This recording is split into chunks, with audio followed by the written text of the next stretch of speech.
नमस्कार, आप देख रहे हैं एनएमएफ न्यूज में आपके साथ शबनम। एक तरफ इजराइल डोनाल्ड ट्रंप के सामने बैठकर कतर से माफी मांगता है कि जो हमला किया वो गलत किया, आगे से नहीं होगा। हालांकि ट्रंप भी ऐलान कर देते हैं अगर कतर पर किसी ने हमला किया तो यूएस पर हमला माना जाएगा।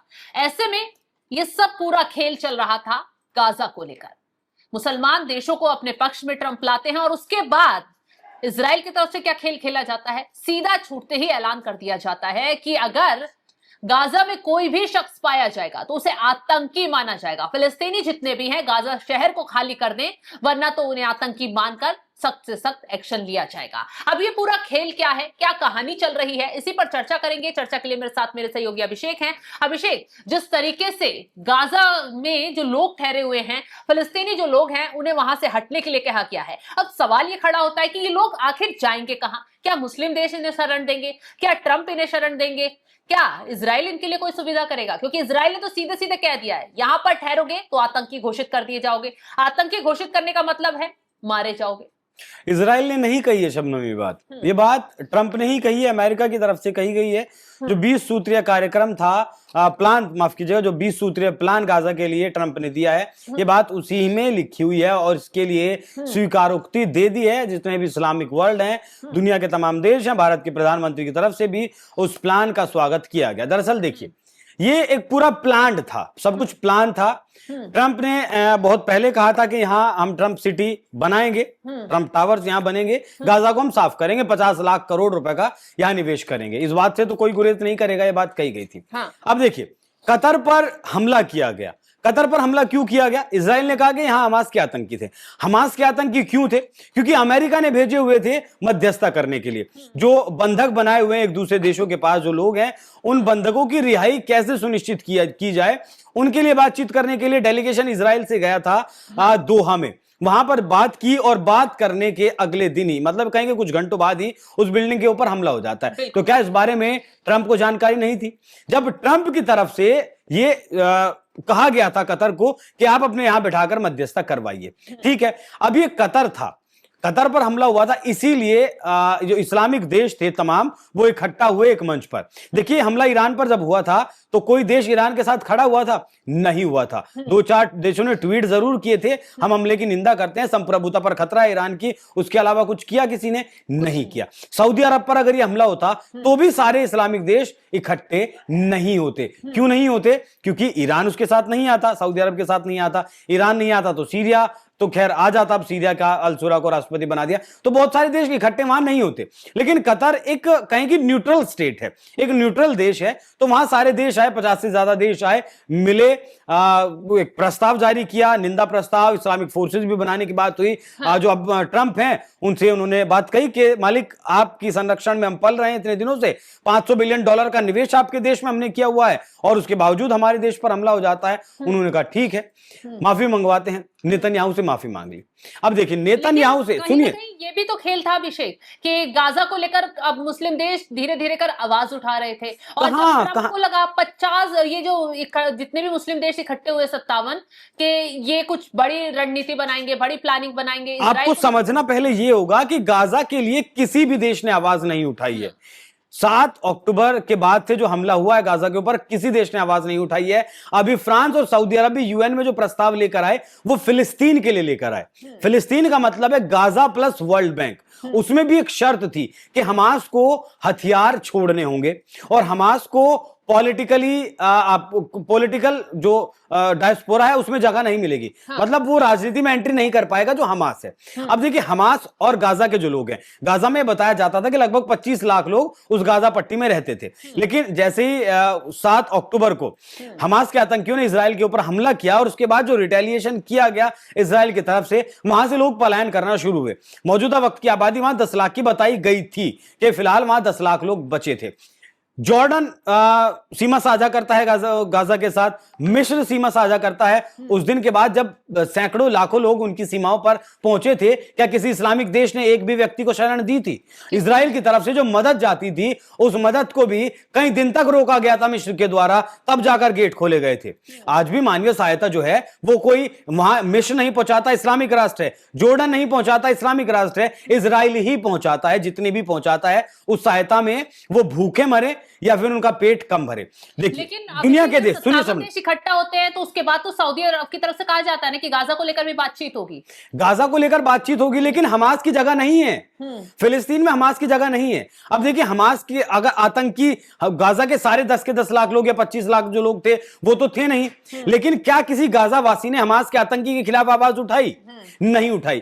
क्या इजराइल को कहा कि यहां आतंकी छिपे हुए हैं, इन्हें आप मार दीजिए, हमें और हमारे परिवार को छोड़ दीजिए? नहीं कहा किसी भी गाजा के लोग ने, क्योंकि उन हमास के आतंकियों की शील्ड के तौर पर वो लोग खड़े थे। और यह कहना गलत नहीं है कि उन हमास के आतंकियों के साथ गाजा के वो लोग, लाखों लोग थे, इसीलिए आज उन्हें वहां से भागना पड़ रहा है, पलायन करना पड़ रहा है। कौन शरण देगा इन्हें? वो ना तो ट्रंप की टेंशन है और ना ही वो इस्लामिक देशों की टेंशन है, और शायद उसकी टेंशन आपको भी नहीं लेनी चाहिए, क्योंकि जब दुनिया उनके बारे में नहीं सोच रही है तो उनके बारे में कौन सोचेगा? इस बात की जानकारी असल में बताऊं तो मुझे भी नहीं है, क्योंकि एक सॉरी बोला नेतन्याहू ने किसे? कतर को, कि आपके ऊपर जो हमला किया उसके लिए, आपकी संप्रभुता पर हमला किया उसके लिए हम माफी मांगते हैं। उसी माफी के साथ ट्रंप एक 20 सूत्रीय प्लान दे देते हैं, उसके बाद नहीं, उससे पहले नहीं, उस माफी के साथ ही।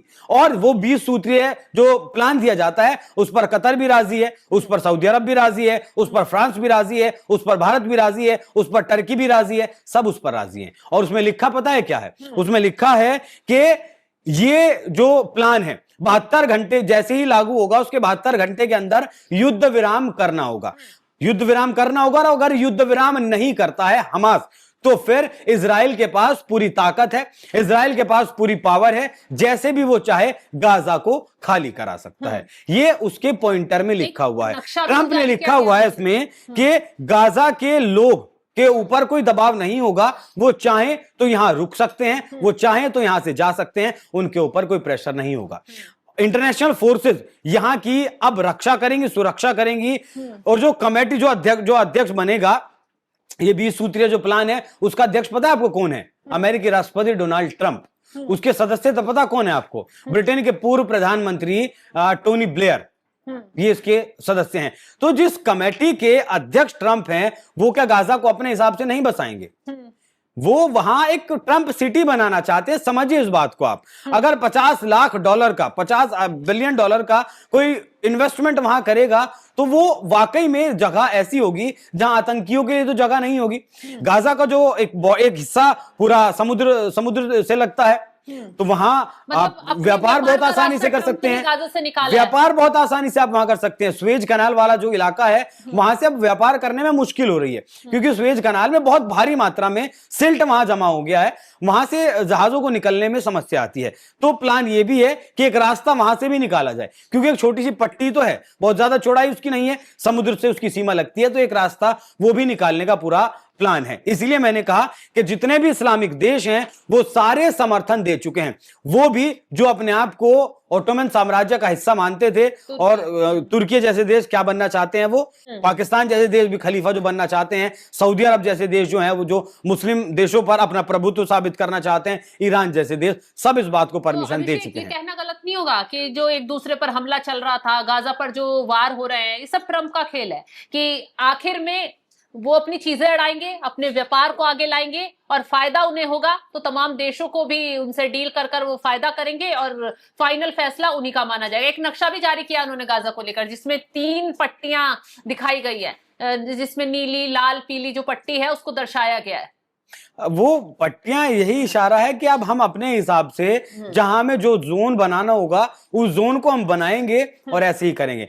मतलब इस बात की फिक्र करने का कोई लाभ नहीं है, या फिर उन लोगों के लिए रोने का कोई लाभ नहीं है, क्योंकि शायद गाजा के लोगों ने अपनी किस्मत खुद लिखी है। गाजा ने हमास को पालकर, आतंकियों को पालकर, और जो हमला किया गया था 7 अक्टूबर को, शायद उसकी जरूरत नहीं थी, और जो भीषण हमला किया गया था उसके जवाब में इजराइल ने जो कुछ किया है, दुनिया के तमाम विश्लेषक उसे ठीक मानते हैं।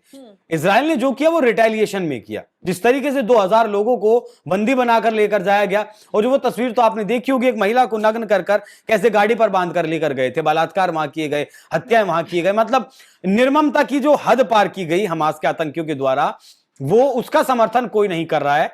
फिलिस्तीन का 2 नेशन थ्योरी का यूएन में भी प्रस्ताव लाया गया फ्रांस और सऊदी के द्वारा, लेकिन वो गाजा प्लस जो वर्ल्ड बैंक जो है वेस्ट बैंक की जो जगह है उसको मिलाकर लाया गया है, और हमास की वाकई में वहां जगह नहीं है। कोई भी देश, जो देश फिलिस्तीन को मान्यता देने के लिए तैयार है, अब तक 153 देश ऐसे हैं 193 देशों में से जो फिलिस्तीन को मान्यता देने के लिए तैयार हैं, लेकिन अमेरिका मान्यता देने के लिए तैयार नहीं है। फ्रांस जैसा देश भी मान्यता देने के लिए तैयार है, लेकिन उसमें भी मान्यता में हमास की जगह नहीं है। अब हमास की जगह नहीं है मतलब गाजा उसमें नहीं है।